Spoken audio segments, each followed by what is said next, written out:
রায়পুরা উপজেলার সাপমারা বাজারে রেলওয়ে 17% জমি নিয়ে পারিবারিক ও স্থানীয় ব্যবসায়ীদের সঙ্গে বিরোধ।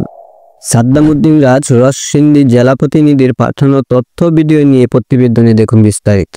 রায়পুরা উপজেলার সাপমারা বাজারে রেলওয়ে 17% জমি নিয়ে পারিবারিক ও স্থানীয় ব্যবসায়ীদের সঙ্গে বিরুদ্ধে জড়িয়েছেন সাবন আহমেদ পলাশ।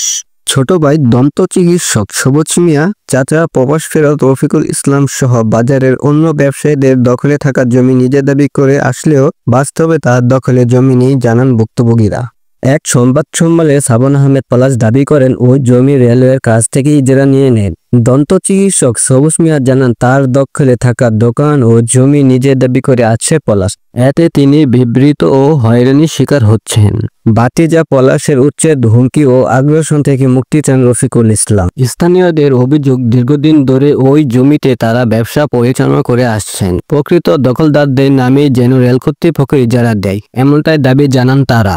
সাবন আহমেদ পলাশ অবশ্য তার অবস্থানে অটল। রেল কর্তৃপক্ষ জমি পরিদর্শন ও কাগজপত্র যাচাই করে তার নামে ইজারা দিয়েছেন বলে জানান তিনি।